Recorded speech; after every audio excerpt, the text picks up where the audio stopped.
Bueno, vamos a comenzar hoy el segundo día del taller, del seminario, y ya os presentaron ayer y ya tuvimos la suerte de disfrutar de la compañía de Amet, y hoy vamos a poder disfrutar con ella de una ponencia que va a ser, sí, una ponencia muy bonita, que va a ser hablando sobre la diversidad corporal y de género en el tema de la infancia y de la adolescencia, desde la perspectiva,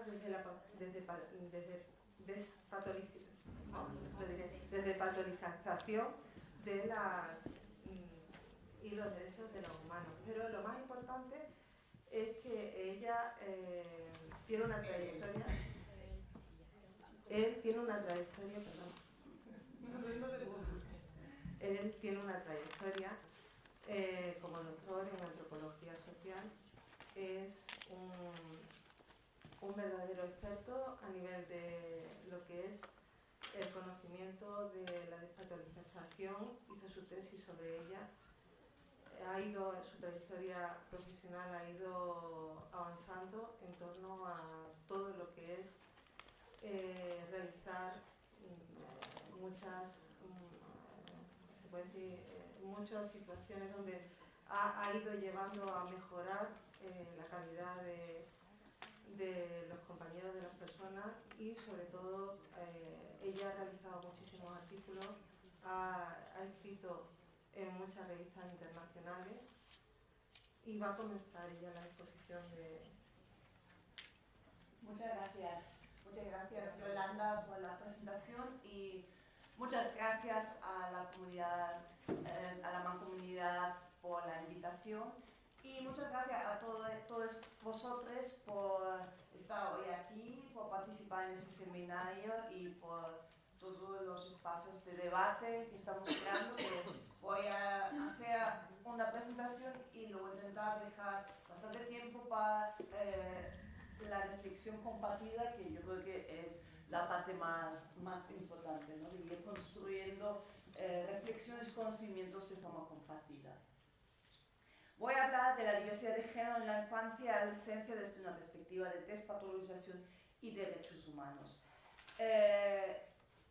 Comentaros, como ya hemos hablado ayer, que trabajo sobre esta temática desde una perspectiva tanto teórica, activista y artística. Y esa intersección de diferentes perspectivas me gusta resaltarla porque no siempre es algo que se reconozca mucho, ¿no? A veces hace falta como que te pongan en una cajita y entonces pues casi desconcierta cuando estás en varios espacios, ¿no? Por esa razón agradezco especialmente que ayer se haya dado el espacio a la performance, que yo creo que es un formato ahí muy interesante para pensar sobre los temas, ¿no? Y que hoy podamos acercarnos desde otro ángulo, digamos, más desde la palabra. Deciros también que esas múltiples perspectivas me sitúan en un lugar de especial responsabilidad, de alguna forma ético-política, en el sentido de no repetir las dinámicas de patologización cuando hablo a un nivel más académico, que criticamos desde un lugar activista, ¿no? De alguna forma siento siempre una responsabilidad colectiva, ¿no? Cuando estoy hablando, y no hablo a nivel individual, sino también de alguna forma en nombre de los grupos de diferentes partes del mundo que trabajan por la despatologización. Bueno, la diversidad de género en la infancia y adolescencia hoy en día es como un tema que a lo largo de los últimos años ha adquirido una creciente visibilidad, ¿no? Han surgido muchos discursos, tanto mediáticos, discursos desde el ámbito de la salud, discursos académicos, incluso discursos religiosos, ¿no? Como hemos visto en la famosa historia del autobús. Y de alguna forma, bueno, a veces cuando se presentan nuevos trabajos, documentales, tal, siempre se dice, pues qué bien, pues está ganando visibilidad. Bueno, hay que pensar qué tipo de visibilidad, ¿no? Y de alguna forma la pregunta que me hago es cómo evitar discursos que medicalizan y patologizan la diversidad de género en la infancia y adolescencia, ¿no? Y también en todos esos discursos que estamos escuchando, ¿dónde está la voz de las niñas y adolescentes, ¿no? ¿Y cuál es su perspectiva? Y esas son un poco las preguntas que voy a intentar abordar en esa presentación. Voy a hacer una breve introducción a la perspectiva de despatologización y derechos humanos, como lo hemos estado trabajando a nivel tanto activista como teórico en los últimos años. Luego exponer algunos resultados de un proyecto de investigación que he estado coordinando en los últimos 2 años, presentando especialmente la perspectiva de niñas y adolescentes diversas en el género, y terminar con un ejercicio autorreflexivo. Bueno, la perspectiva de despatologización de derechos humanos. Bueno, comentaros que el activismo internacional por la despatologización trans, que ha surgido con especial visibilidad a lo largo de la última década, de alguna forma surge de la observación que, por un lado, la transexualidad sigue clasificada como trastorno mental en los manuales diagnósticos, como ya hemos comentado ayer.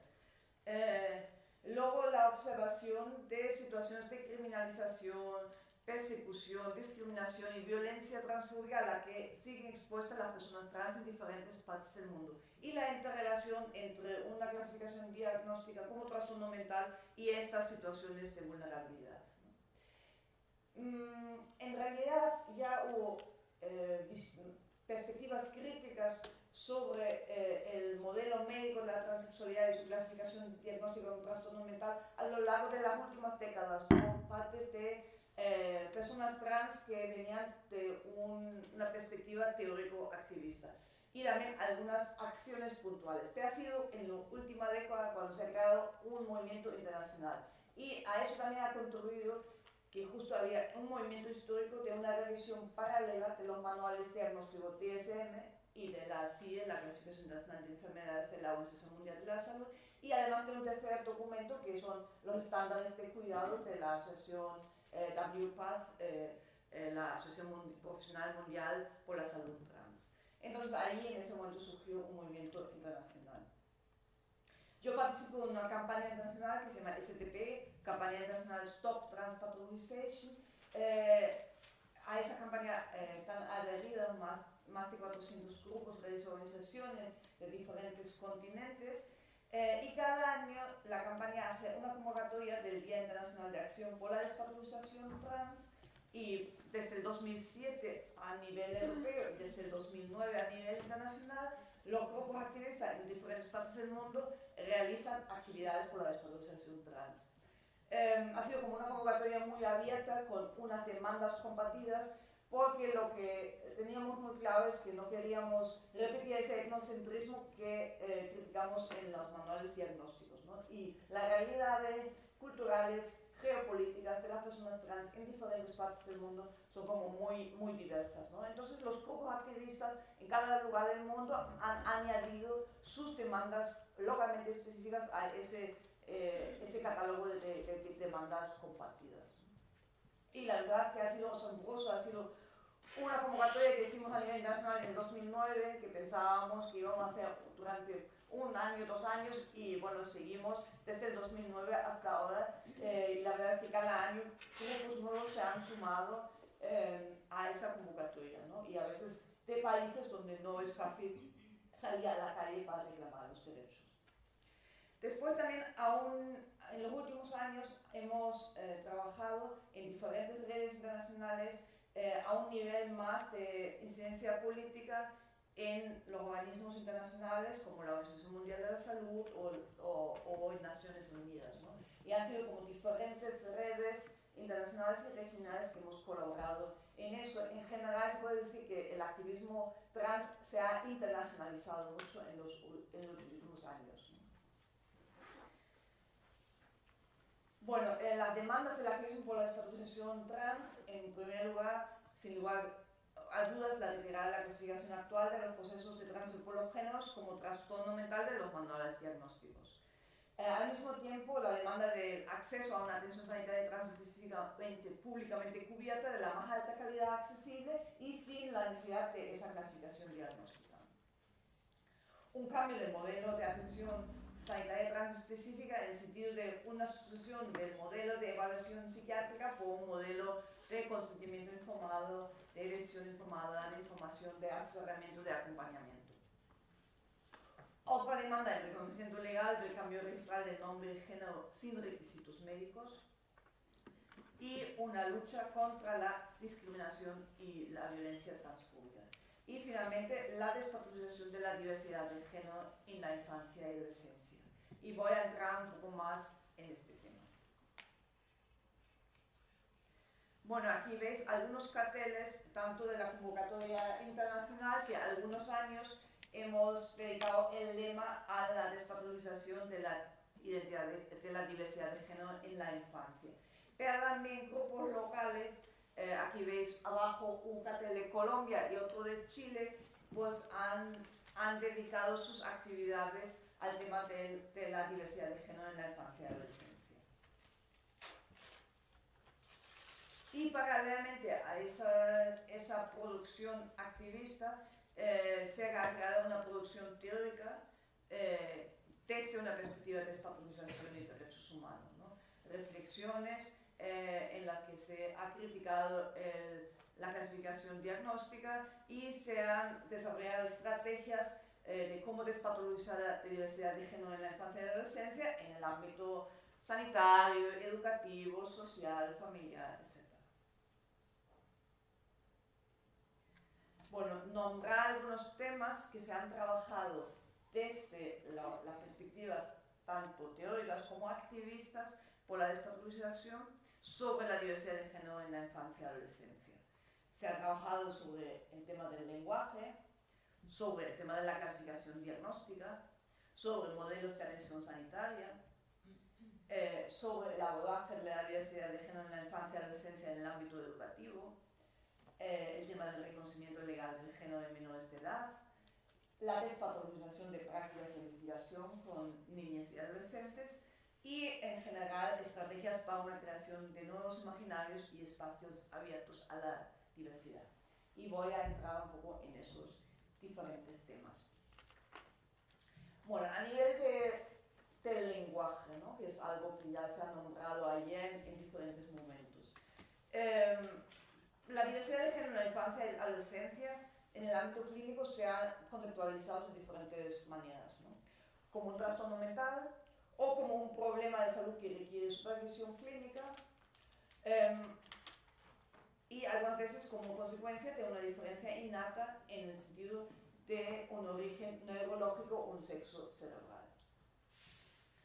La perspectiva de despatologización ha tomado una distancia crítica hacia esos enfoques, ¿no?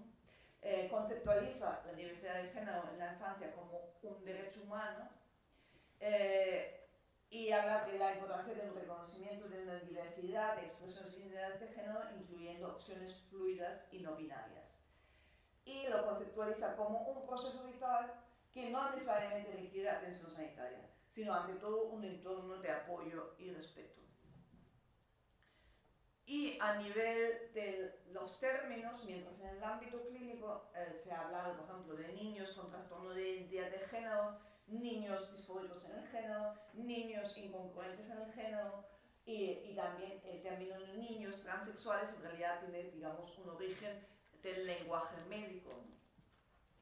No, y no olvidemos que el término transexualidad en general es un término surgido a mediados del siglo XX, desde una perspectiva occidental, ¿no? Hay múltiples expresiones e identidades de género en otras culturas no occidentales que no coinciden extremadamente de cómo se ha conceptualizado en el ámbito occidental.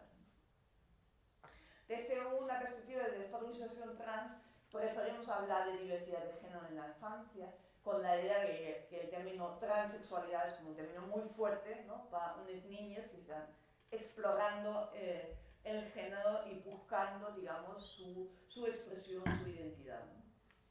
Hablamos de niñas que ves en el género, en el ámbito anglosajón hablan también de niños creativos en el género, ¿no? Gender Creative Child, o de niños independientes del género o en el género, ¿no? que de alguna forma es un... Bueno, no sé si en nuestra cultura occidental podemos ser totalmente independientes del género, pero de alguna forma es un término que se usa un poco para reivindicar, ¿no? De esa inconformidad con el género. Ese sería otro término que se utiliza.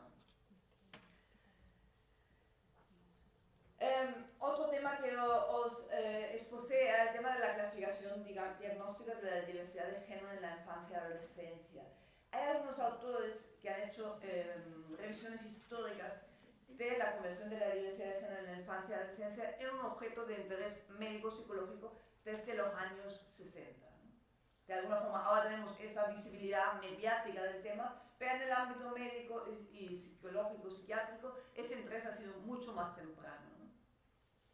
Surgió desde el interés de analizar expresiones de feminidad en niños asignados con el sexo masculino al nacer. También surgió en el contexto de la emergencia de las así llamadas terapias reparativas o terapias aversivas, quiere decir, terapias que intentan que la persona se mantenga en el género asignado al nacer, ¿no? O en el ámbito de la orientación sexual dentro de una orientación sexual heterosexual. Y también en el contexto de un desarrollo de criterios diagnósticos y estándares de cuidado. Y es interesante, pues la transexualidad se incluyó en los criterios diagnósticos en la CIE en el 75 y en el DSM en el 80, y en ambos manuales ya desde ese momento había una categoría dedicada a la infancia. En las últimas versiones, en el DSM-4 y en el DSM-5, en el DSM-4 está clasificado como trastorno de identidad de género en adolescentes y adultos, y por otro lado trastorno de identidad de género en niños, y en el DSM-5, que se publicó en 2013, se habla de disforia de género en adolescentes y adultos y disforia de género en niños, ¿no?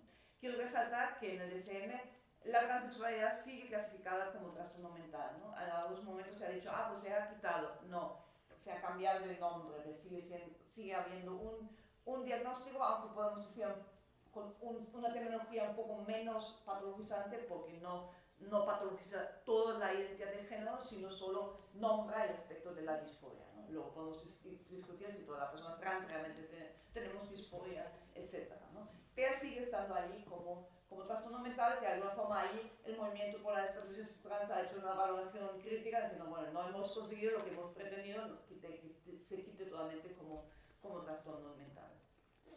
En la CIE, la Clasificación Internacional de Enfermedades de la Organización Mundial de la Salud, estaba incluida en el capítulo de trastornos mentales de comportamientos, en la CIE 10, hay una categoría específica de trastornos de identidad de género en la niñez, y en el borrador beta de la CIE 11, que ya está online, pero que todavía no es la versión definitiva, su aprobación está prevista en el 2018, se ha quitado del capítulo de trastornos mentales y se ha mantenido una categoría en un nuevo capítulo llamado condiciones relacionadas con la salud sexual, y ahí se ha creado el nuevo término incongruencia de género, también en la adolescencia, adultez y en la infancia. Desde el activismo por la despatologización valoramos positivamente que se haya quitado del capítulo de trastornos mentales. Tenemos una visión crítica hacia el término incongruencia de género, porque ¿qué es incongruencia de género? ¿No? ¿Qué es incongruencia, ¿no? En nuestro mundo contemporáneo? Se critica la permanencia de una categoría específicamente para niñas, y quiero decir niñas preadolescentes. Y ahora voy a profundizar un poco más en ese tema. Sobre ese tema de que si se debería, sí o no, mantener una clasificación para niños preadolescentes, ha habido un gran desarrollo discursivo, debates desde diferentes ámbitos, no solo desde el ámbito activista, sino también desde asociaciones profesionales, desde autores individuales y también organismos internacionales de derechos humanos. En el lado derecho veis que hay mucho más discurso, que son todos los que están en contra del diagnóstico, y ahí no encontramos solo a las posiciones activistas, sino también, por ejemplo, el Consejo de Europa, el Parlamento de Europa, que se ha pronunciado en contra.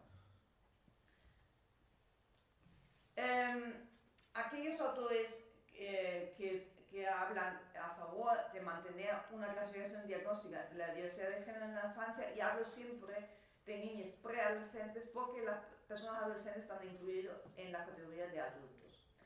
Pues se habla de una mayor facilidad de cobertura económica de la atención sanitaria psicológica dirigida a niñas y en el género de sus familiares. Se habla de que es conveniente que haya una categoría para supervisar el desarrollo de la identidad de género desde la infancia como prueba diagnóstica para el acceso a bloqueadores hormonales en la adolescencia. Y también se nombra que si hay una categoría diagnóstica, pues se fomenta la investigación, la docencia sobre el tema. Mientras, desde el activismo por la espatolización trans y reflexiones teóricas afines, se demanda la retirada de la clasificación diagnóstica de la diversidad de género en la infancia, en primer lugar porque decimos que carece de utilidad clínica, porque niñas preadolescentes no necesitan ningún acceso ni a tratamientos hormonales ni a cirugía, y no olvidemos que en caso de las personas adultas y adolescentes el mayor argumento por el mantenimiento de una categoría diagnóstica hoy en día es el tema de la cobertura económica, ¿no? Y eso quizás en un contexto como el nuestro, que todavía tenemos un sistema sanitario público, aunque en peligro de privatización y de recorte, pues de alguna forma es más fácil que un proceso de salud se incluya, aunque no sea exactamente una enfermedad ni un trastorno mental. Pero en otros sistemas, como por ejemplo el sistema norteamericano, pues para las personas puedan tener reembolsadas los gastos sanitarios, pues hace falta poner un diagnóstico, ¿no? Y por esa razón se ha mantenido un diagnóstico en la CIE en el caso de los adultos y adolescentes. Pero en niñas preadolescentes realmente no se va a hacer ninguna terapia hormonal, y además no sería ético realizarlo en niñas pequeñas, ¿no? Entonces, en este caso, en realidad, lo único que pueden necesitar del sistema sanitario es una atención psicológica, quizás no todos los niños, pero quizás algunos sí, especialmente ante situaciones de discriminación, y en algunos casos también los padres y madres, ¿no?, que son las que quizás necesitan ese tipo de apoyo para poder aceptar y llevar bien la situación.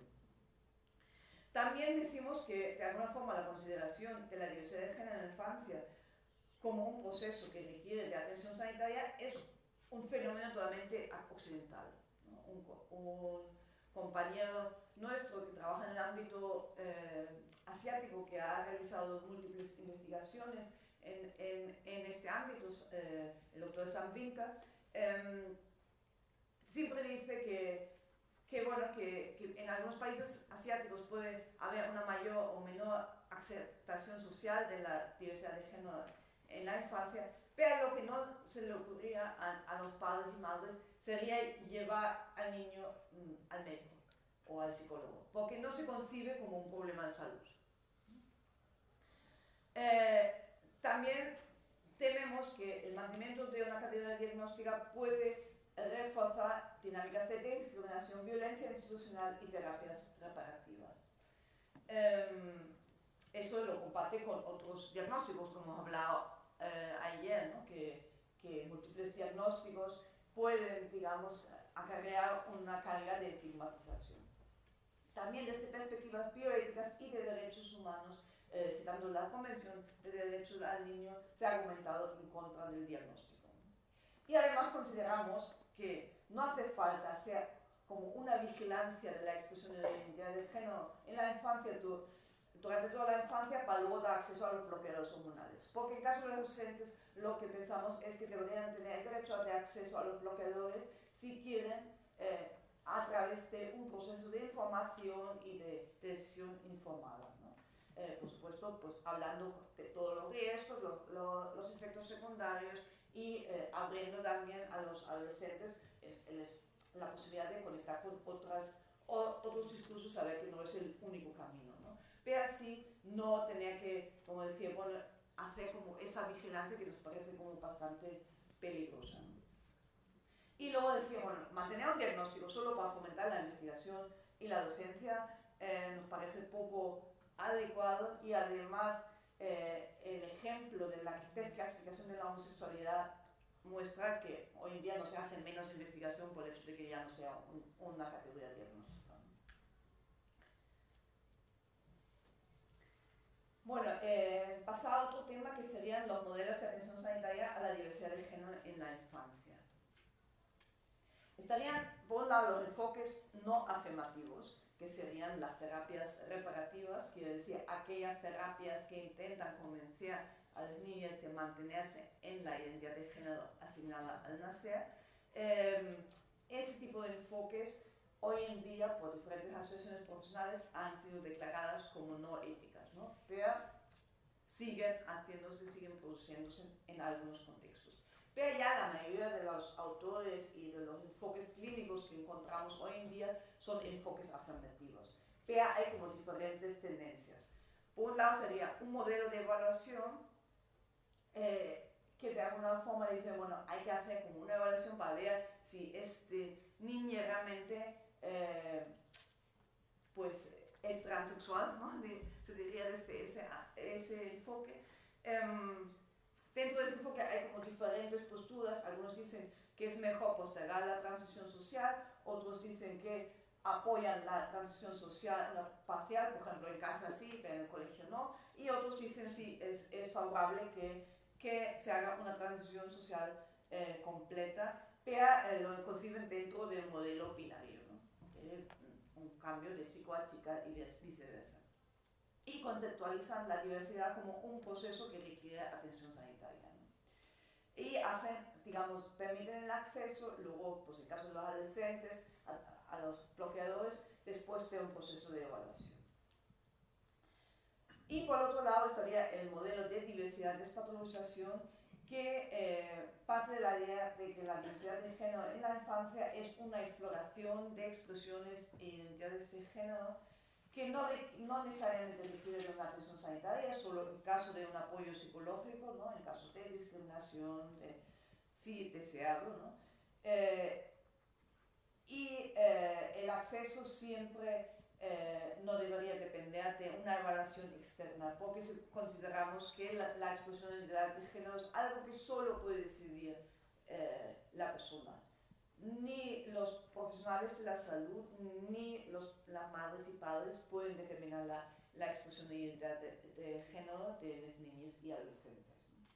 Y se parte de un modelo no binario y que las expresiones de identidades de género pueden ser un proceso abierto y fluido, no en todas las niñas, puede haber niñas que lo tengan como una identidad como muy, muy estable y otros que vayan como explorando. Como os he dicho, los enfoques no afirmativos, las terapias reparativas, han sido condenadas por diferentes asociaciones profesionales, entre ellas por WPATH, ¿no? La Asociación Mundial Profesional de Salud Trans.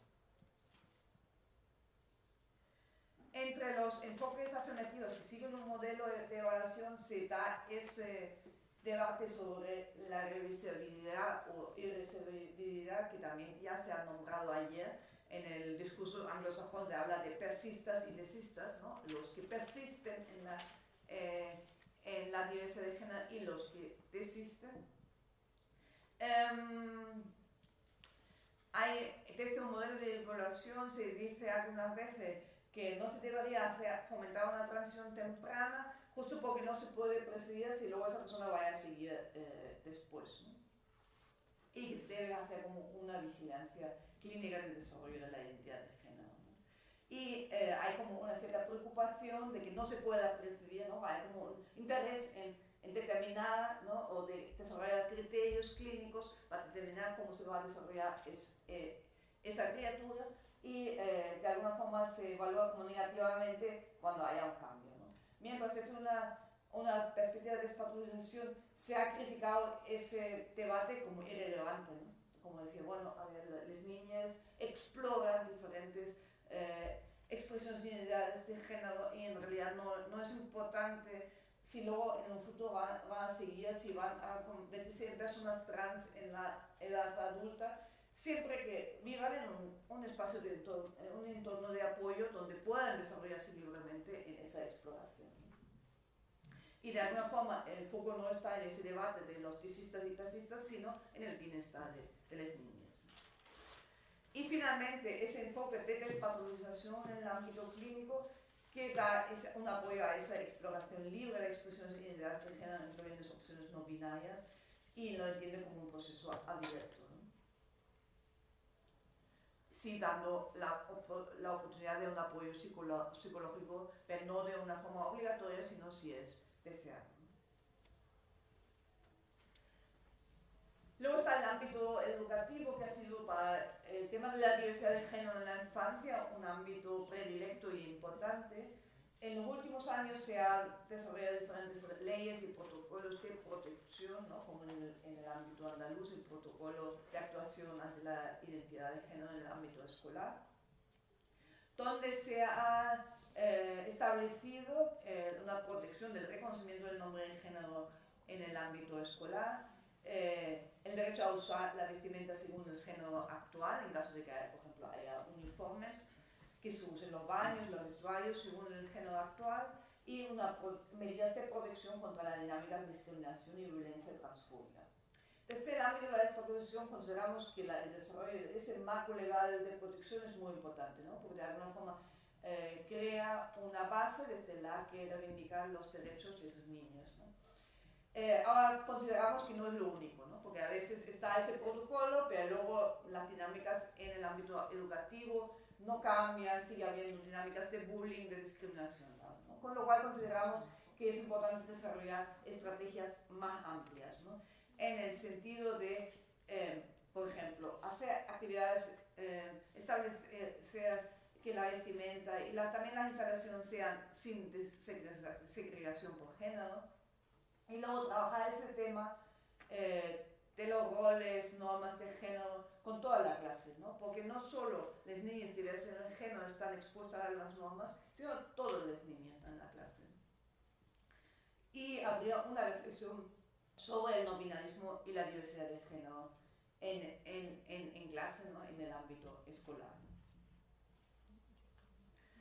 Y bueno, aquí como recomendaciones puedo decir, tanto en el ámbito familiar como en el ámbito educativo, sanitario, en el ámbito del trabajo social, en todos estos ámbitos que vosotros estáis trabajando, pues siempre es importante respetar las expresiones de identidad de género en los niños y jóvenes, preguntar a los niños y jóvenes cómo quieren ser nombradas, no medicalizar la diversidad de género en la infancia y adolescencia, facilitar a los niños y jóvenes un espacio libre, de libre exploración, incluyendo opciones no binarias, crear también representaciones respetuosas en actividades de docencia e investigación, también invitaros a hacer una autorreflexión sobre la propia expresión de identidad de género y qué pasa, ¿no? ¿Qué os pasa cuando os encontráis en vuestro ámbito profesional con expresiones e identidades de género diversas que os devuelven, ¿no? En vuestra propia construcción de género.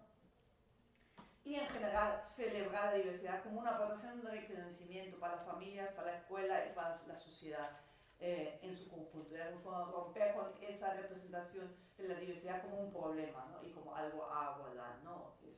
Es algo bonito, es algo a celebrar. Bueno, en el ámbito andaluz, en el 2014, como sabéis, se ha aprobado la Ley Integral de No Discriminación por Motivos de Identidad de Género y Reconocimiento de los Derechos de las Personas Transexuales de Andalucía, y hay varios artículos que hacen una mención específica al tema de los menores de edad. Y también actualmente se ha modificado la organización de la atención sanitaria a personas trans en el ámbito del sistema sanitario público, y se ha establecido un protocolo, un proceso asistencial integrado específico para la atención a personas trans en la infancia y adolescencia. Y también se publicó por parte de la Junta de Andalucía un protocolo de actuación sobre identidad de género en el sistema educativo andaluz.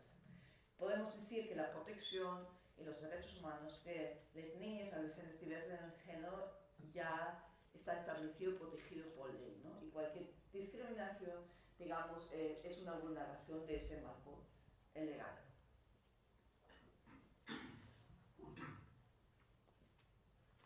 Otro tema que se ha trabajado es el tema del reconocimiento legal de género. Tenemos que tener en cuenta que en muchos países del mundo no hay una legislación específica que facilita el cambio del nombre y género en el registro civil. En muchos países hay leyes, pero tienen requisitos médicos como la cirugía genital, la esterilización, el divorcio, etc. Requisitos que ya han sido declarados como vulneraciones de derechos humanos de las personas trans. Y muchas de esas leyes están restringidas a personas mayores de 18 años. Pero en los últimos años, a partir de la aprobación de la Ley de Identidad de Género en Argentina en el 2012, en varios países se han aprobado leyes de identidad de género sin ningún requisito médico y también algunas de ellas están abiertas a un reconocimiento legal de género para personas menores de edad. O también de no inscribir el género al nacer, o en caso de la ley de Noruega, la posibilidad de cambiar más de una vez la inscripción registral, que es un tema que me parece especialmente importante en caso de cambios registrales en niñas y adolescentes, que quizás en algún momento después dicen, bueno, no, quiero volver a cambiar mi género, y entonces es importante que ese segundo cambio no sea más difícil. En el contexto español, la ley del 2007 sigue requiriendo un diagnóstico de género y 2 años de tratamiento médico, habitualmente tratamiento hormonal, y está restringido a personas mayores de 18 años. Pero las asociaciones de madres y padres de niñas de diversidad de género en los últimos años han conseguido en algunos casos que se pueda hacer un cambio del registral del nombre y género, más frecuentemente del nombre, pero también algunos casos de la inscripción del sexo, en personas menores de edad. Entonces, de alguna forma, la práctica está cambiando un poco, ¿no? Pero el marco legal sigue siendo el que establece la ley del 2007. Bueno, ya para terminar esa parte, el tema de la ética de la investigación, bueno, encontramos múltiples conceptualizaciones y representaciones visuales patologizantes de niñas y jóvenes diversas en el género en el ámbito de la investigación. También en el ámbito de los eventos académicos como congresos, ¿no? Donde a veces pues, se ve fotos de los niños, vídeos de los niños de una forma, digamos, patologizante, ¿no? Y muchas veces, como ya se ha nombrado ayer, hay una falta de inclusión de la perspectiva de niñas y jóvenes. Desde esa observación de esas dinámicas patologizantes, a lo largo de los últimos años se han desarrollado principios éticos para la investigación con personas trans en general, específicamente también nombrando algunos aspectos relacionados con las niñas, ¿no? En ese sentido, la Asociación Internacional WPATH y también su parte europea han desarrollado principios para los autores que presentan comunicaciones en los congresos, en general para evitar aspectos patologizantes, y también hablan específicamente de evitar la vulneración del derecho de los niños a la privacidad a través de fotos y vídeos que revelen su identidad. Esas recomendaciones, estos principios se han puesto en la página web, se han mandado a la gente que presenta comunicaciones en el Congreso, y luego también en el proceso de elección de esas presentaciones pues se ha tenido en cuenta, ¿no? Esos principios. Y bueno, ya para finalizar, un tema muy importante desde la perspectiva de despatologización, la creación de nuevos imaginarios. Y hay múltiples documentales, películas, antologías, novelas, libros infantiles que parten de una perspectiva de despatologización de la diversidad de género en la infancia y adolescencia. Ahí os puedo recomendar múltiples referencias, resaltar un libro de Lucas Platero, un académico activista trans de Madrid, que es un libro que tiene una parte teórica y luego múltiples dinámicas para el aula, para trabajar sobre la temática. Y otro libro se llama Buscando el final del arcoíris, que es una antología de madres y padres del contexto canadiense que educan a sus niños de una forma fluida en el género y relatan sus experiencias. Eso siempre, ese libro lo recomiendo siempre a las madres y padres, porque son todos padres que apoyan a sus niños diversos en el género, pero también hablan de sus miedos que a veces pues, aparecen, ¿no? En ese proceso de querer apoyar a las niñas en ese proceso. supuesto, muy importante el surgimiento de las asociaciones de madres y padres que apoyan a sus niñas en los últimos años. No olvidemos que las generaciones anteriores de personas trans a menudo han tenido la experiencia de ser expulsados de casa, de tener que interrumpir la formación en la escuela o en la universidad y de estar abocado a una situación de marginalidad, ¿no? Ahora nos encontramos una generación de niñas y jóvenes diversas en el género que van a crecer con el apoyo de sus madres y padres, ¿no? Súper importante también en esas acciones el intercambio entre las madres y padres, pero también el intercambio entre las niñas y jóvenes, ¿no? Y la creación de grupos de jóvenes, también la organización, por ejemplo, de campamentos para niñas y jóvenes diversas en el género, ¿no? Todos esos espacios para poder encontrarse, para poder intercambiar, como espacios abiertos a la diversidad y espacios para crear nuevos imaginarios más allá del discurso patologizante. Bueno, llegado a este punto voy a pasar un poco al segundo tema que quería nombrar, que son algunas pinceladas del proyecto de investigación que hemos estado desarrollando en los últimos 2 años, desde la idea de decir cuál es el discurso de las niñas y jóvenes en el género, ¿no? Como empezamos, como decía, en todos esos discursos que ahora mismo están presentes, ¿qué dicen las niñas y jóvenes diversas en el género? Bueno, en general, en el ámbito de la investigación sobre diversidad de género en infancia, encontramos publicaciones sobre este tema de la clasificación diagnóstica, sobre los modelos de atención sanitaria, hay estudios de casos, hay investigaciones sobre datos epidemiológicos. También encontramos investigaciones cualitativas, pero habitualmente se suele entrevistar a los padres y madres o a personas trans adultas para que hablen de su infancia, o hay también más estudios sobre jóvenes, ¿no? Sobre adolescentes LGBT. Pero se encuentra muy pocos estudios donde se haya entrevistado directamente a niñas diversas en el género, ¿no? Bueno, podemos decir ¿por qué? ¿Por qué esa ausencia? Bueno, en realidad hay como una cierta cautela ética, ¿no? Y esa cautela ética está relacionada con casos históricos de abuso en la investigación con niñas, ¿no? Pero a veces también por una falta de reconocimiento de su perspectiva, ¿no? Como si las personas, las niñas y adolescentes sean como fuesen sujetos que carecen de un discurso interesante, ¿no? Cuando podemos decir, bueno, es muy importante conocer su perspectiva justo para proteger sus derechos, para conocer sus necesidades, tanto en el ámbito sanitario como en el ámbito educativo, en el ámbito del trabajo social. También es como decir, bueno, las niñas y jóvenes tienen derecho a la participación, ¿no?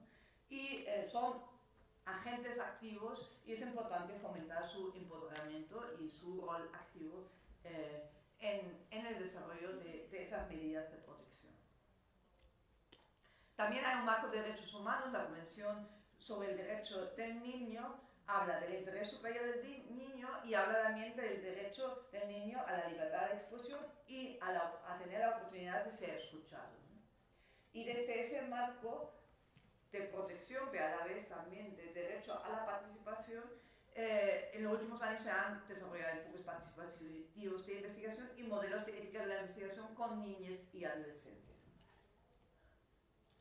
Y en ese marco, pues hace 2 años nos planteamos el interés de hacer un proyecto de investigación sobre la experiencia de las personas trans en diferentes ámbitos, pero específicamente en el ámbito sanitario. Después de que mandamos el proyecto, justo empezó el cambio del modelo de atención sanitaria a personas trans en Andalucía, con lo cual al hacer las entrevistas hemos pillado justo un momento muy interesante de cambio del modelo, ¿no? La investigación tiene un diseño cualitativo, hicimos entrevistas tanto con personas trans adultas, con niñas y adolescentes diversas en el género, con madres y padres y con profesionales de la salud.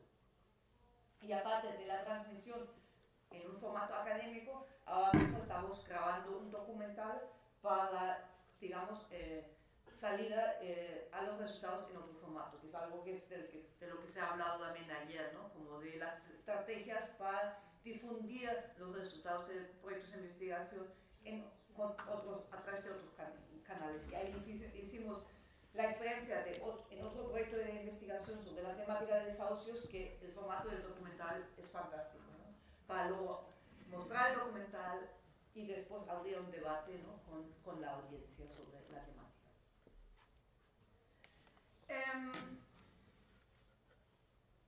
La investigación se inserta en este marco legal actual del que ya he hablado y de ese momento de cambio del modelo de atención sanitaria a personas trans en Andalucía. Bueno, en el equipo, el proyecto lo estoy coordinando yo. Yo soy en el equipo la única persona que se identifica como persona trans, pero mis compañeras de equipo son dos personas que ya son grandes aliadas de la despatologización, que se han de alguna forma metido en el tema, han profundizado mucho en el tema, y somos un equipo que llevamos ya tiempo trabajando juntos en el tema de la investigación cualitativa, ¿no? Y de ahí hemos tenido como muchas reflexiones internas sobre el tema de la ética de la investigación y especialmente el caso de los niños y jóvenes, ¿no? Teníamos ahí como muchas dudas, ¿no? Esas dudas ya nos acompañaron en investigaciones anteriores. De hecho, tenemos un artículo publicado sobre una investigación con niñas y adolescentes ingresados en una unidad de oncología pediátrica, ¿no? Donde de alguna forma hicimos toda una reflexión sobre los aspectos éticos a tener en cuenta, ¿no? Y lo que nos parecía muy importante, por ley es obligatorio pedir la autorización a las madres y padres, pero nos parecía muy importante hacer también un proceso de consentimiento informado con los niños y adolescentes cuando los entrevistamos, ¿no? Y hacer también un consentimiento por escrito. En caso de los adolescentes utilizamos el mismo consentimiento informado que en caso de los adultos, pero en caso de los niños más jóvenes desarrollamos un cómic para explicar de que vamos a hacer esa investigación, la temática de la investigación, de cómo se va a difundir la investigación y pedirle su consentimiento. Y eso fue un proceso muy interesante porque para las niñas fue muy importante tener esa oportunidad de decidir sobre la participación. Y algunos niños cuyos madres y padres habían dicho sí, queremos que participe, las niñas y adolescentes decidieron no querer participar.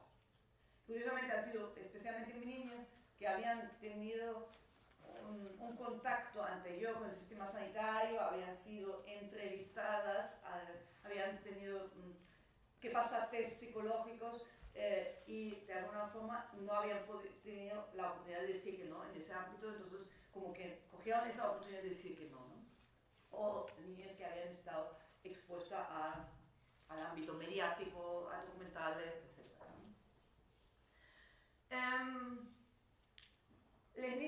Aquellas niñas y adolescentes que decidieron participar, pues observamos un alto grado de reflexividad sobre la propia experiencia. De hecho, en un momento anterior pensamos, quizás nos deberíamos preguntar a niñas pequeñas tan abiertamente sobre el tema trans, porque entonces igual fomentamos el tema o le creamos nuevas casillas y tal, ¿no? Y desarrollamos toda una metodología de abordar el tema de forma indirecta. Bueno, cuando aplicamos esa metodología, los niños habitualmente nos decían, tú me querías hacer la entrevista para preguntar sobre el tema trans, ¿no? Pues venga, vamos a hablar de eso directamente, ¿no? Entonces hay como un alto grado de reflexividad y de conciencia sobre el tema, ¿no? También decía que optamos conscientemente de entrevistar solo a niñas que tienen contacto con asociaciones justo por eso, porque no queríamos como fomentar una conciencia sobre una experiencia que quizás ese niño está tan feliz explorando su género sin tener ese discurso, ¿no? Pero sabíamos que aquellos niños que habían pasado por las sesiones ya habían tenido oportunidad de hablar sobre el tema, ¿no? En algunos niños y adolescentes observamos como un reflejo de los discursos provenientes del ámbito médico o del ámbito de las asociaciones. Y eso nos sitúa como profesionales en un especial lugar de responsabilidad de cómo transmitir a los niños con qué lenguaje hablar, porque los niños, y especialmente los niños más pequeños, van a absorber ese discurso y van a reproducirlo, ¿no? Ya luego en los adolescentes encontramos discursos mucho más críticos, ¿no? Porque claro, hay una posibilidad de revisión crítica de lo que se escucha desde los diferentes ámbitos, ¿no? Y el tema más importante, el no binarismo de género, ¿no? Y eso lo que ha sido como la parte más interesante de nuestra investigación, pues esas reflexiones sobre las expresiones de identidad de género en esa generación de personas jóvenes, ¿no? Y bueno, abordamos muchos temas porque no hablamos solo del ámbito sanitario, sino también del ámbito de la familia, del ámbito de la escuela, de cómo veían los procesos de modificación corporal, de cómo se sentían en el ámbito de las amistades, experiencias de apoyo, pero también experiencias de discriminación, el tema del lenguaje, las propuestas para el cambio social y también recomendaciones. Y voy a nombrar solo unos pocos temas. Bueno, lo más interesante es cómo conciben las niñas y adolescentes el tema de lo que es expresión y identidad de género. Y yo tengo la sensación que ahí se está produciendo un cambio generacional en el lugar en el que ponen las niñas jóvenes y cómo hablan de su expresión y identidad de género. El tema no binario está súper presente, ¿no? Hablaban de que la expresión y identidad de género es un espectro muy amplio, es un proceso continuado y muy interesante. Él decía, yo soy una persona no binaria, puede ser totalmente independiente del aspecto físico y de las características corporales. Y eso es interesante porque yo tengo la sensación que en mi generación, las personas que nos identificamos como no binarias, también sentimos la necesidad de expresarlo hacia afuera, ¿no? Mientras en los jóvenes, las niñas, adolescentes y los adultos jóvenes de 20 y pico años, nos encontramos con algunos que igual sí habían modificado su cuerpo, tenían un aspecto bastante binario, pero sin embargo decían, no, yo soy no binario. Y además es algo que es algo interno mío y que en el fondo pues no hace falta que lo sepa nadie, ¿no? Es algo que es solo importante para mí, ¿no? Y yo elijo una expresión de género para funcionar en el mundo exterior, pero yo sé quién soy y cuál es mi identidad. Sin embargo, otras personas sí decían que se debe mostrar públicamente, especialmente en casos de identidades no binarias, para dar la posibilidad de que otros jóvenes pues, puedan sentirse identificados y que puedan comunicarse, ¿no? Y luego hay todo un discurso por parte de personas adolescentes que decía, la identidad es un constructo social, es una expectativa social y es algo muy complejo, muy abstracto y no tangible. Y creo que eso es algo también, que es un elemento ahí nuevo, ¿no? Sin querer generalizar, ¿no? Pero algo nuevo que está ahí apareciendo.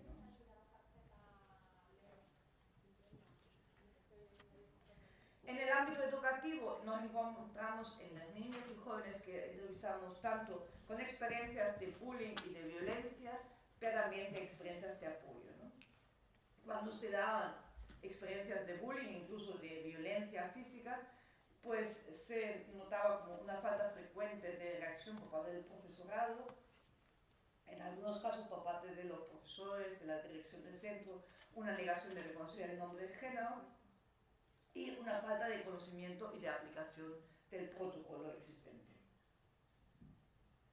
En general, las personas adolescentes o las niñas, a veces las madres y padres tienen miedo de si luego mañana van a la escuela vestido en otro género y de repente se tal. Pero las jóvenes y niñas que entrevistamos no optan por eso. Observamos que hacen como estrategias muy paulatinas de salida de la malla. Son como muy conscientes de dónde pueden mostrarse, dónde pueden encontrar apoyo, a quién contárselo en primer lugar. Claro, quizás tampoco sea algo positivo que uno tenga que ser tan consciente de los posibles peligros, ¿no? Pero sí es como que son bastante cautelosos en esas estrategias de mostrarse, ¿no?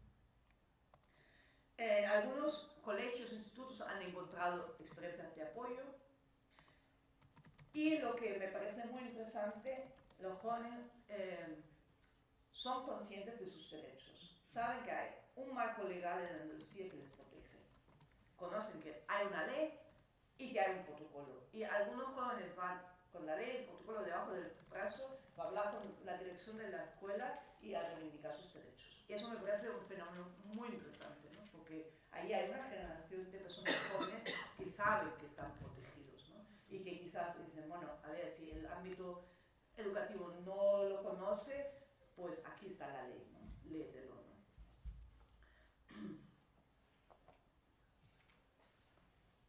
También preguntamos a las niñas y jóvenes por su experiencia con la atención sanitaria. Tanto con el modelo anterior a este cambio que se está produciendo antes, en el que se hacía un proceso de evaluación psicológico-psiquiátrica, y ahí los niños y jóvenes coinciden mucho con los discursos de las personas transadultas, ¿no? Hay una evaluación unánime negativa de ese modelo, ¿no? Se dice que en ese antiguo modelo frecuentemente no se reconocía el nombre de género y la identidad de género, que muchas veces se llegaba con la expectativa de encontrar apoyo y que luego la interacción estaba reducida a un cumplimiento de test psicológicos, ¿no? También algunos niños y jóvenes dicen de haber recibido como preguntas que consideran como discriminatorias o preguntas muy íntimas, ¿no? Sobre la propia sexualidad y tal. Y dicen que no se atrevían a hablar de trayectorias no binarias o no heterosexuales, ¿no? Dentro de ese modelo antiguo de evaluación donde se suponía que todas las personas trans eran binarias y heterosexuales, y quien salía de ese patrón pues tenía que tener miedo a que no tenía acceso a los tratamientos hormonales, por ejemplo, ¿no? En ese sentido, pues una persona de 17 años dice: yo me acordé de la ilusión con la que fui allí. Pensé que me van a escuchar por primera vez en la vida. Alguien me va a escuchar, va a entender. Y no entendía nada. Y otra persona de 14 años dice: la médica me dice, nunca vas a ser una mujer de verdad. No vas a tener tus propios hijos ni la regla. Me dijo que me cortara el pelo y que jugara al fútbol y yo no quería.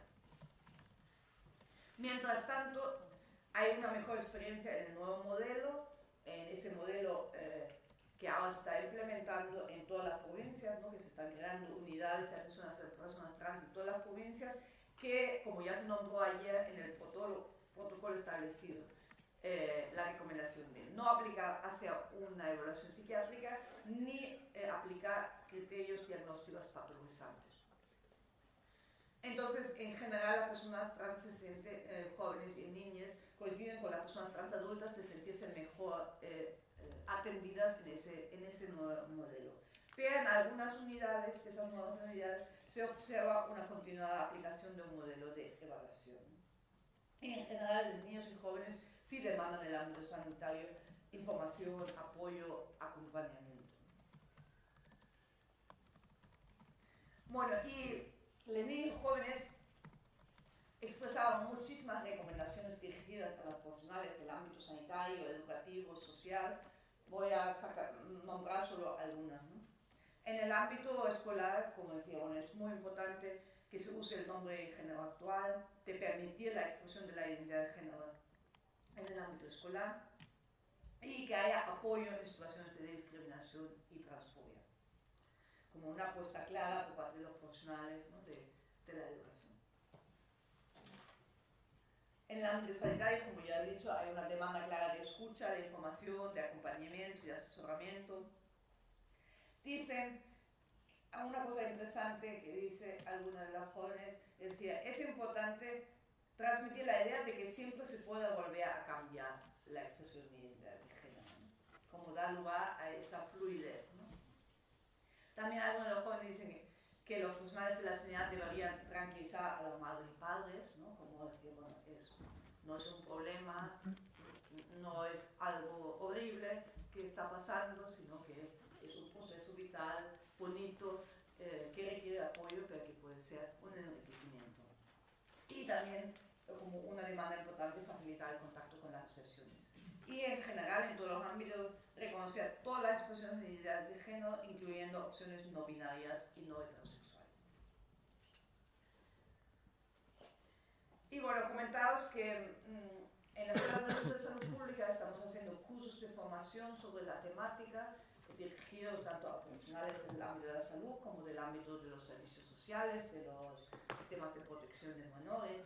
Y una compañera mía que trabaja en el Observatorio de la Infancia de Andalucía, que forma parte de la Escuela Andaluza de Salud Pública.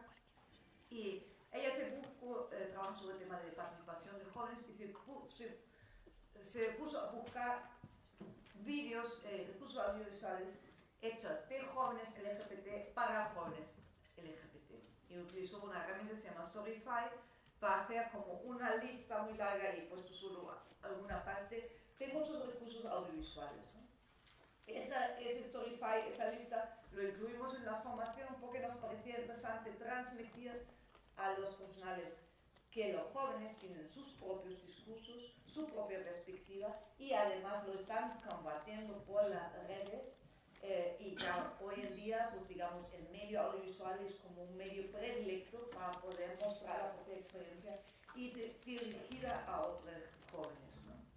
Y ahí pues encontramos como muchas experiencias súper interesantes. Ese recurso está abierto en la web, si lo buscáis con el nombre de Niños, Adolescentes y Jóvenes, iniciativas que promueven la diversidad sexual, corporal y de género, lo vais a encontrar. Bueno, y ya para terminar y dar lugar al debate, me gustaría terminar con un proceso autorreflexivo que de alguna forma enlace en todo lo que hablamos ayer en esta sesión tan bonita, después de la performance, que os agradezco de verdad todas las reflexiones que existen sobre la performance. Bueno, yo crecí en los años 70, en un momento en que la diversidad de género en la infancia y adolescencia no era nada conocida, ¿no? Y como una persona diversa en el género, pues como en un entorno ausente de referentes de alguna forma, ¿no? Y como os comenté ayer, pues a veces cuando no hay referentes, la única forma de expresarse es a través de la enfermedad, ¿no? Y como dijimos ayer, la enfermedad no es la mejor herramienta de lucha por el cambio social. Yo en la adolescencia sí sabía lo que era ser una lesbiana y pensé, bueno, igual soy una lesbiana, pero pensé, bueno, sería muy fácil ser una lesbiana, ¿no? Porque sí sentí que en mi entorno pues podía haber un cierto apoyo, ¿no? a tener una orientación sexual diferente a la heterosexual. También conocía la palabra tomboy, ¿no? Como que sea una chica muy masculina, y yo siempre pensaba, ¿de dónde sabía eso? Hasta que el otro día me encontré de por qué, porque leí los libros, vi la serie de Los Cinco, donde hay un personaje de una chica muy masculina, ¿no? Pero dentro de un imaginario no muy binario, ¿no? Como una chica muy masculina, que le gusta el fútbol, que le gusta hacer todas las cosas que le gustan a los chicos. Yo pensaba, bueno, a mí no me gusta, ¿no? El fútbol, ni quiero tener una pareja heterosexual, con lo cual pensé, bueno, no puedo ser eso, ¿no?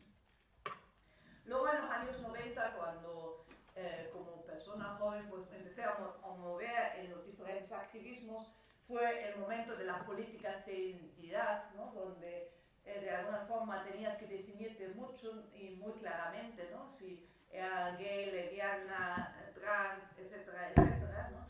Y digamos no había mucho espacio para una fluidez, ¿no? de expresiones y tal, ¿no? Había múltiples cajitas, y ¿qué pasa si no encajas en ninguna de esas cajitas, ¿no? Por eso, cuando luego salió, bueno, surgió, en realidad el activismo y la teoría queer ya surgió al principio de los años 90, ¿no? Finales de los años 80, pero hasta que llegó al contexto español, y cuando realmente pues, se crearon prácticas de activismo queer ya a lo largo de los años 90, y en el ámbito académico llegó un poco más tarde, al principio, a finales de los años 90, al principio de los años 2000, cuando llegaron esos discursos y se expandieron las prácticas activistas queer o transmarica, bibollo, como se suele decir en el contexto español, pues para mí fue una liberación, ¿no? Porque esa deconstrucción de las identidades que ayer se nombró, ¿no? Ese cuestionamiento de esas políticas identitarias tan fijas, ¿no?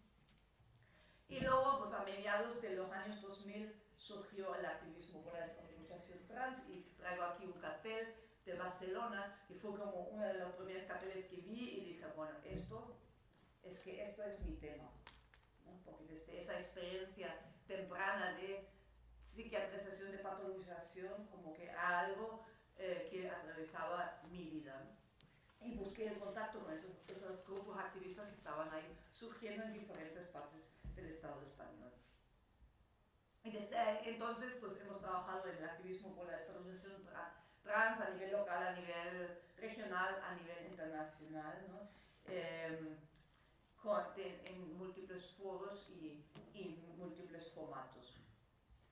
Y como habéis visto ayer, yo he trabajado ese tema a través del arte como otra forma de crear otros imaginarios, ¿no? Y bueno, si pienso en mi propia infancia, adolescencia, no me hubiese gustado recibir un diagnóstico de trastorno de identidad de género, ni hubiese requerido como no hubiese tenido la necesidad de un apoyo psicológico, pero lo que me hubiese encantado tener la oportunidad de ir a un campamento de niñas y adolescentes diversos en el género, de participar en un grupo de jóvenes diversos en el género, y bueno, eso hoy actualmente pues digamos es una gran oportunidad de esos espacios y como profesionales que trabajáis con personas diversas en el género os recomiendo siempre dar esos contactos, ¿no? Para que la persona pueda encontrarse y pueda establecer esos vínculos y redes. Bueno, ya para concluir y dar lugar al debate, es importante evitar una medicalización de la diversidad de expresiones de género en la infancia y adolescencia, despatologizar, no medicalizar. El no binarismo de género emerge como una temática relevante entre jóvenes diversos en el género, y eso yo creo que como profesionales es importante saberlo, ¿no? Porque son los discursos que os vais a encontrar, las narrativas que os vais a encontrar. Como comenté, es súper importante los espacios de encuentro y de participación de niños y jóvenes diversos en el género, y en general reconocer y celebrar la diversidad sexual y corporal y de género como una aportación relevante para la sociedad actual. Y con esto me gustaría terminar. Muchas gracias.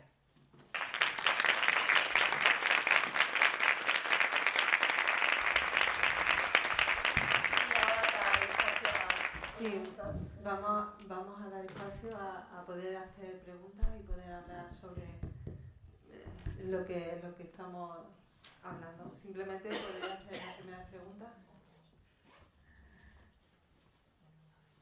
¿Alguien quiere preguntar? Hay que aprovechar que tenemos a Mesa aquí que se va, ¿eh? Seguro que...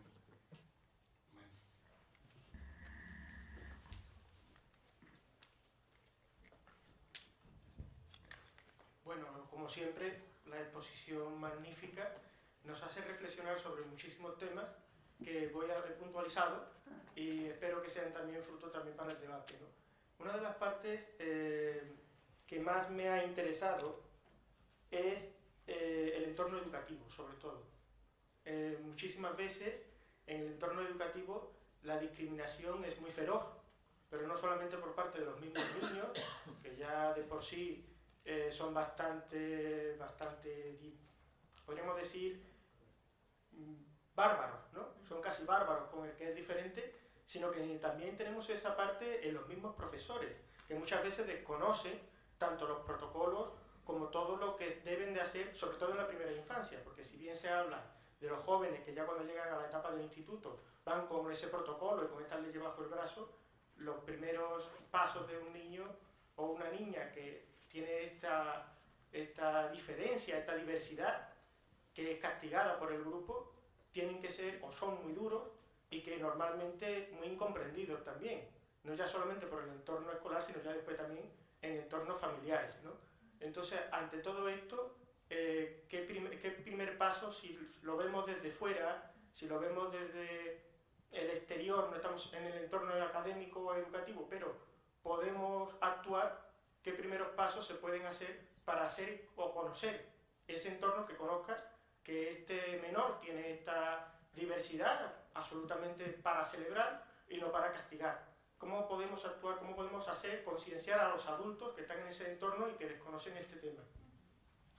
Sí, bueno, pues hay una situación de desconocimiento, a veces también por parte del profesor, quizá de miedo, ¿no? Cómo abordar esa situación. Entonces, cuando surge ese tema, bueno, hay como múltiples formas, ¿no? Desde organizar una charla en el colegio en el que puedan participar tanto el profesorado como la madre y padre, como también hacer actividades para las niñas y jóvenes, ¿no?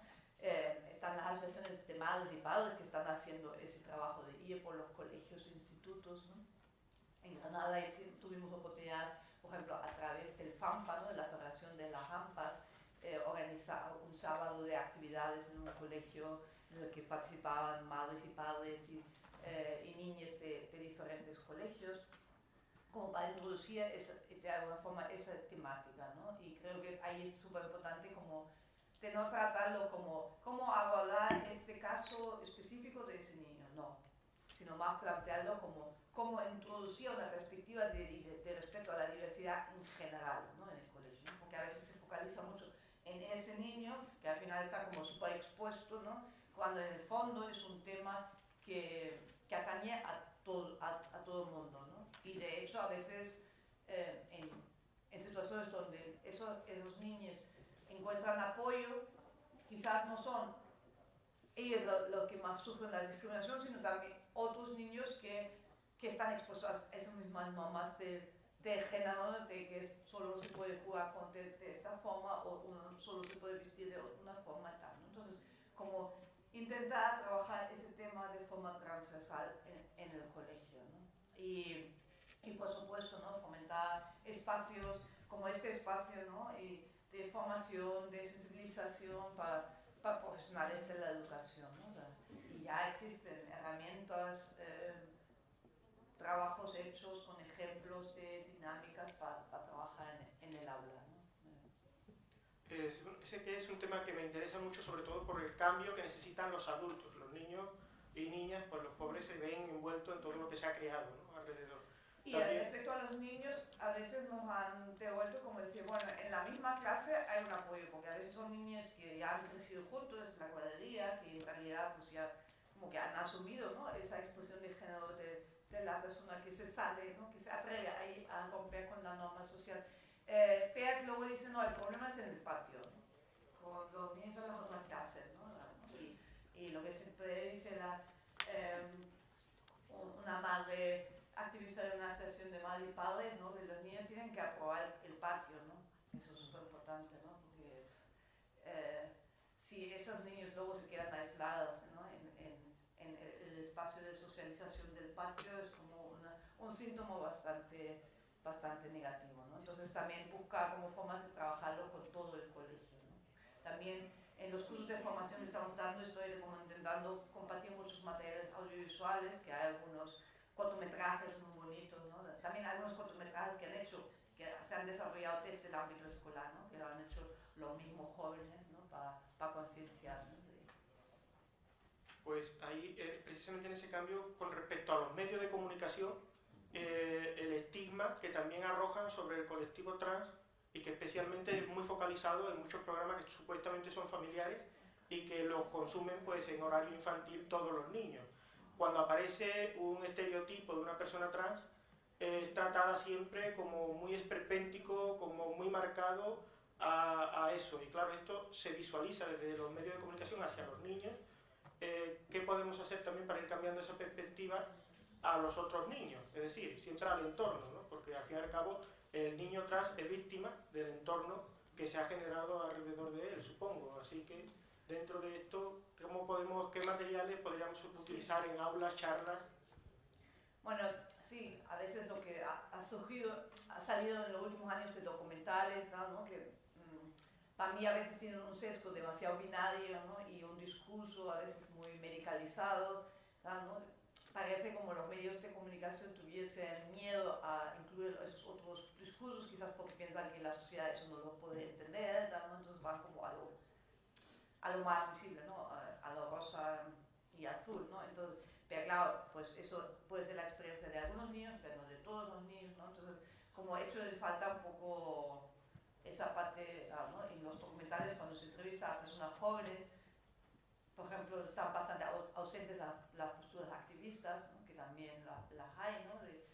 Entonces, bueno, como un poco una visión como muy unilateral, y eso es una pena, ¿no? Pero sí hay otros materiales, ¿no? Hay algunos cortometrajes que se han hecho, materiales o entrevistas, proyectos de jóvenes para jóvenes, como ha recopilado esa compañera y tal, que sí dan otro lado, ¿no? También hay bastantes materiales así de guías, ¿no? En plan, unas guías con el tema de cómo se ha aliado de una persona LGBT en el ámbito escolar. Es súper interesante esa figura de la persona aliada, ¿no? De cuando se produce una situación de bullying, no mira hacia el otro lado, ¿no? Sino de dar apoyo.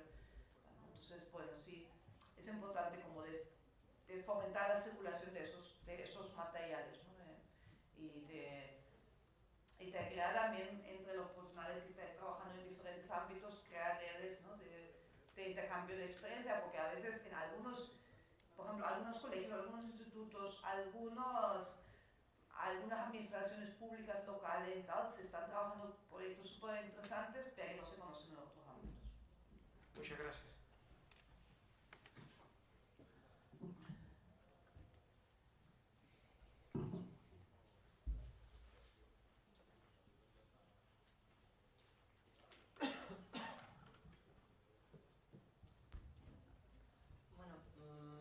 Muchas gracias por la parte de la charla que he podido ver, porque llega un poco tarde. Yo quería preguntarte una cosa, que es una pregunta que la verdad me atormenta bastante, sobre el tema del no binarismo de género. Desde la perspectiva de la investigación, de la educación o de la psicología, cuando nosotros hablamos normalmente de una perspectiva de género, toda esta perspectiva está construida desde unas ideas que nosotros hemos manejado en el binario, en hombre y mujer. Y toda la teoría política, toda la teoría feminista está escrita a través de esto. ¿Cómo podemos, desde cualquiera de estas perspectivas, con una conciencia crítica de género, abordar el no binarismo de género sin dañar el proceso de autorreflexión y de autoformación de la identidad de las personas no binarias? Sí, a ver, tiene la última parte. O sea, ¿cómo podemos hacer una perspectiva de género de todo esto sin dañar o sin alterar el proceso de autorreflexión y de autoidentificación de las personas no binarias? Sí, eso, a ver, siempre a mí se produce eso, ¿no? La producción teórica sobre, no teste o con, ¿no? Me parecía ayer muy interesante cuando se habló de eso, del tema de los cuestionarios, ¿no? Y de la resistencia de las personas trans a participar y tal, ¿no? Eso es un tema, yo mi tesis doctoral dediqué muchas páginas a esa reflexión, ¿no? De cómo desarrollar prácticas de investigación sin repetir sesgos patologizantes, ¿no? Y especialmente con personas que han pasado por procesos médicos, que igual han tenido que rellenar muchos test psicológicos y que luego, ¿no? Y bueno, no es fácil, ¿no? Porque no es fácil construir otras formas, ¿no? Entonces, bueno, existe toda una reflexión sobre lo no binario desde múltiples ámbitos teóricos, ¿no? Como bien sabes, ¿no? Tanto desde la antropología como de la reflexión queer, como desde los estudios trans, como desde algunos sectores del feminismo. Tal. Sí es cierto que alguna vez las personas trans se han sentido ahí como encasilladas y utilizadas como, sí, como una especie de figura simbólica, ¿no? Del no binarismo, ¿no? Las personas trans y también todavía más las personas intersex, ¿no? Como si todas las personas trans o todas las personas intersex fuesen no binarias, ¿no? Y además no binarias dentro de una cierta forma, ¿no?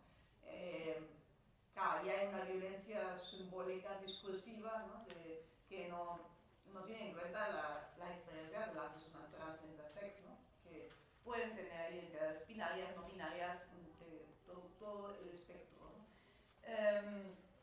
Entonces ahí, pues, yo creo que es súper interesante pensar en otras formas de producción de conocimiento, ¿no?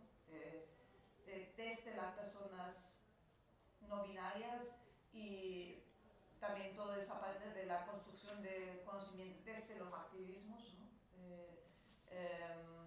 Toda esa cuestión de la etnografía militante, ¿no? Y como cuestionar también el tema de quizás de una autoría individual, ¿no? Sino de construir ese tipo de reflexiones en los espacios colectivos, digamos. Entonces eso, pues un poco para romper con esa teorización sobre, ¿no? Que a veces pues, puede corresponder o no corresponder a lo que entendemos las personas no binarias sobre nuestro propio desde lo no binario.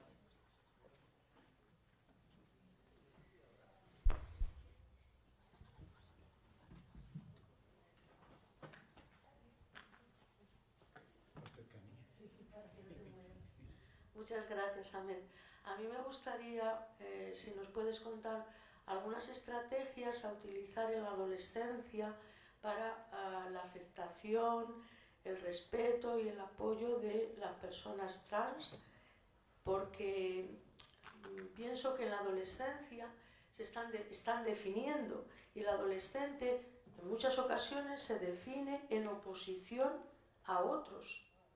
Y para mí es muy complejo, te lo digo porque tengo un niño de 15 años que estoy viviendo ese proceso y me gustaría que me dijeras estrategias que favorecieran precisamente eso, la aceptación y el apoyo de personas trans.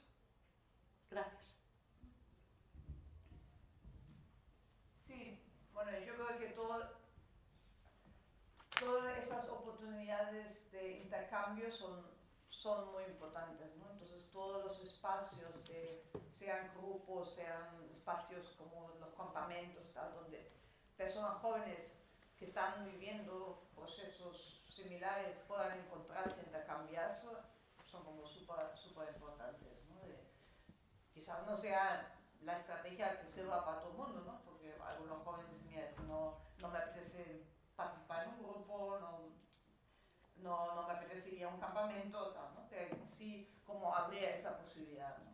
También para conocer como la diversidad de diferentes opciones, ¿no? Y de trabajar en espacios de confianza sobre los temas del cuerpo y tal, ¿no? Como de verdadera tendencia, bueno, a ver, de quitarse ciertos miedos, ¿no? Sobre el propio cuerpo y de reconocer la propia diversidad y el derecho a ser diverso, ¿no?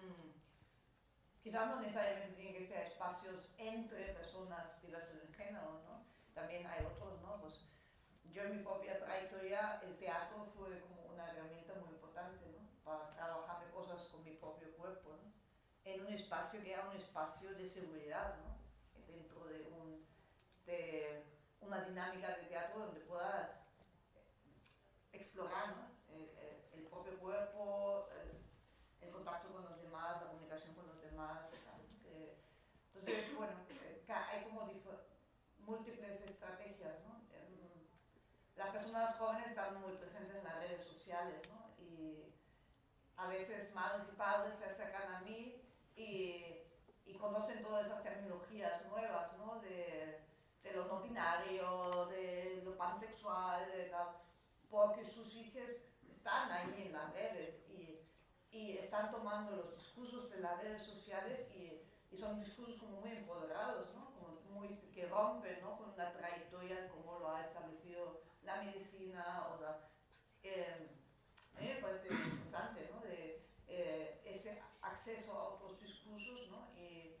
Y bueno, aquellas personas jóvenes que vienen con un discurso muy empoderado, bueno, y quizás luego ese empoderamiento no es tan fácil mantener en la vida, pero bueno, es una postura de partida interesante, ¿no?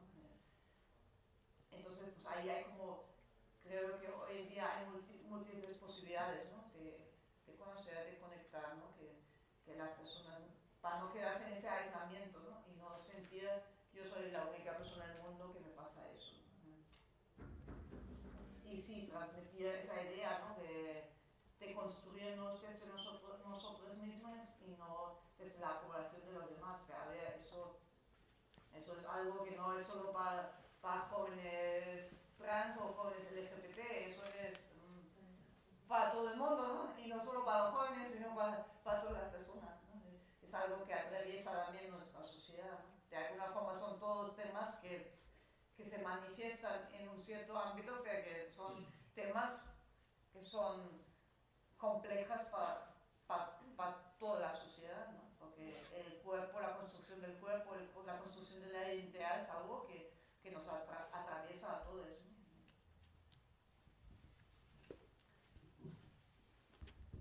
Hola, buenos días.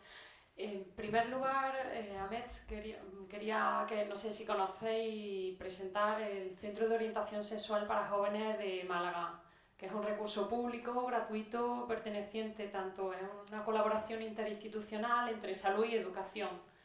Llevamos 28 años funcionando y quiero vislumbrar una luz positiva en torno a un poco las apreciaciones que el compañero hacía respecto a un poco la intervención que se hacen a nivel de centros educativos, respecto al abordaje del profesorado.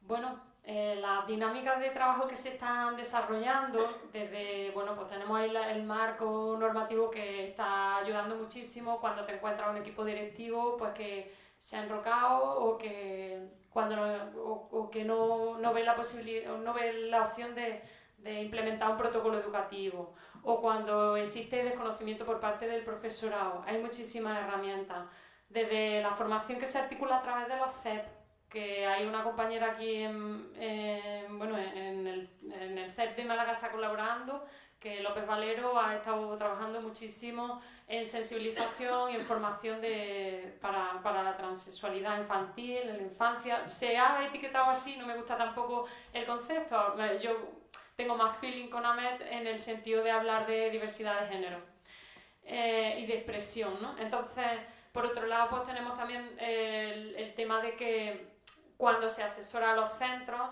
se aborda la herramienta de trabajo en esa diversidad. Y pienso y soy optimista en ese sentido de que hay mucho profesorado muy interesado en querer cambiar las cosas, en ayudar, que no tienen herramientas, pero tienen ese interés por contribuir al cambio. Es cierto que hay actitudes más negativas en todos los claustros o más transfóbicas, pero estamos en ello en el sentido de que esto se hace a través de la modificación de actitudes que residen en el sentir, pensar y hacer.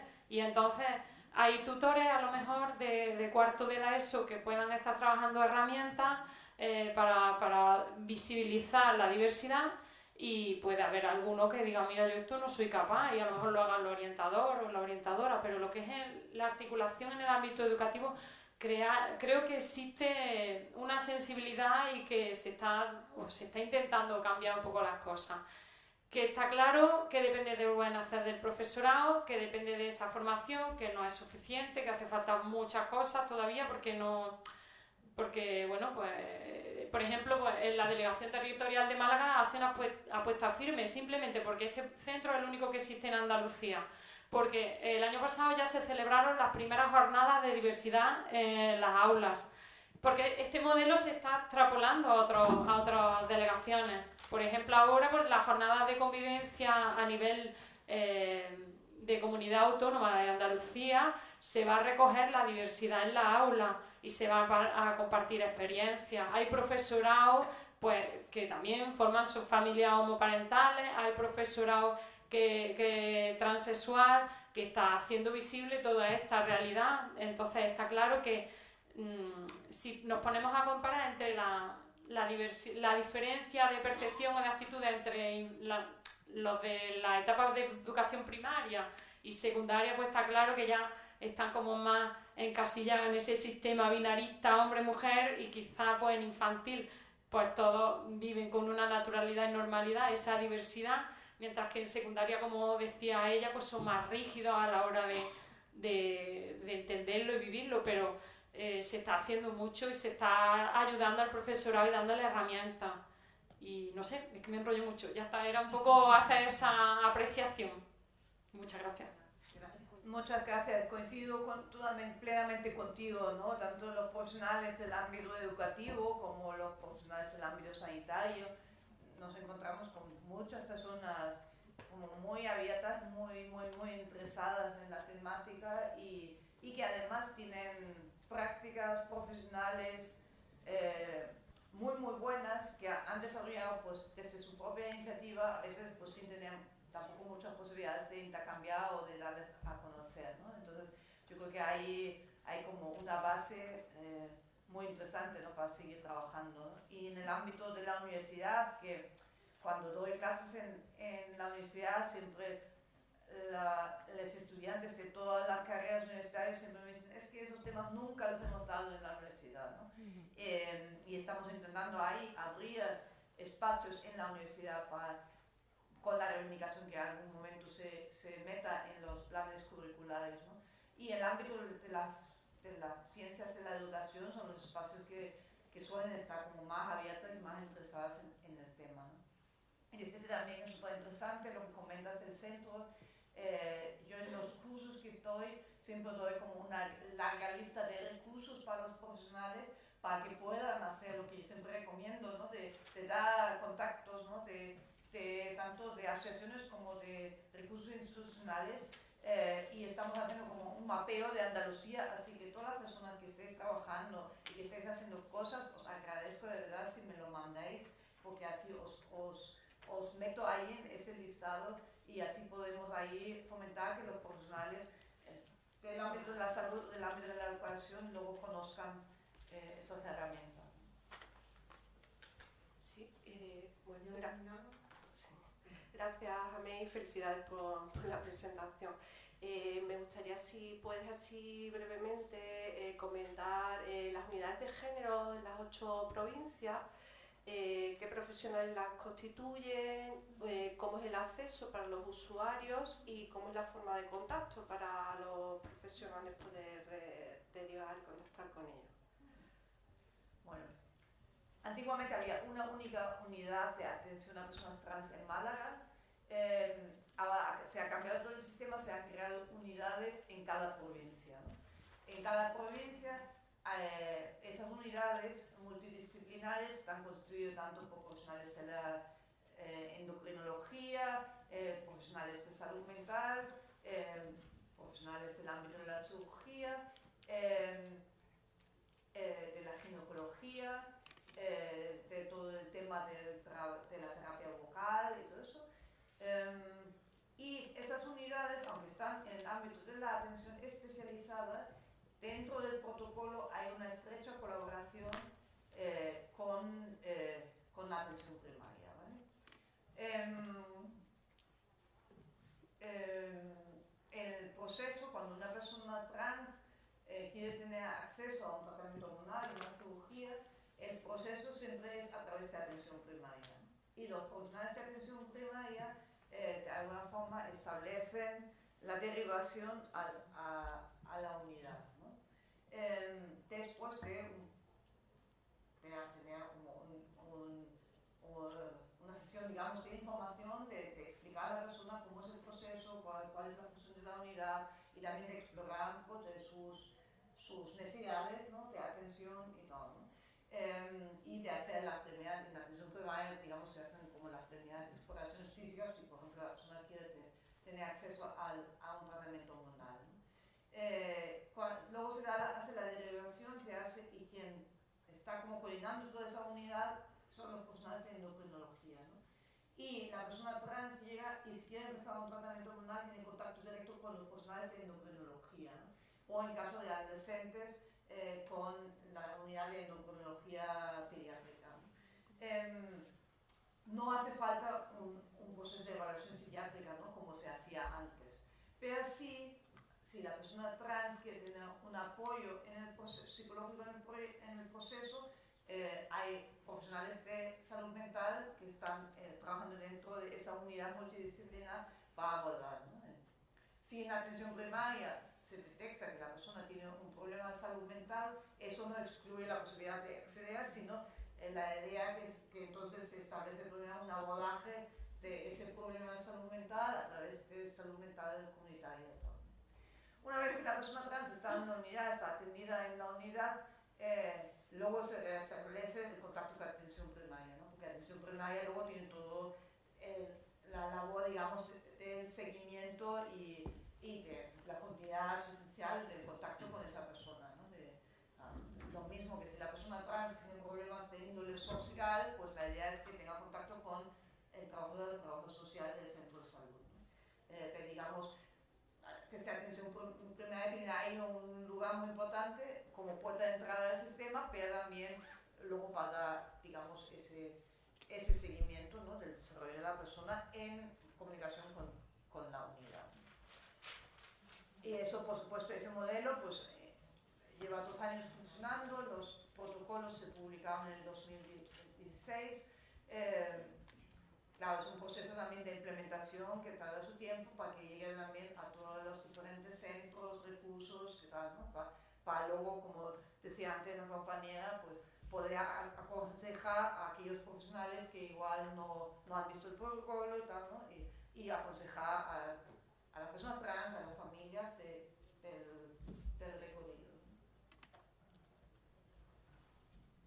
Ya creo que podemos dar por concluido.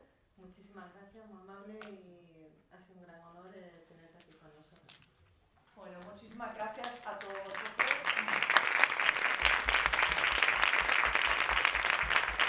Y espero que tengáis unos días así muy interesantes hoy y mañana aquí en este seminario. Y gracias de nuevo a la organización del evento. Gracias, Amé. Ahora tenemos un cafelito.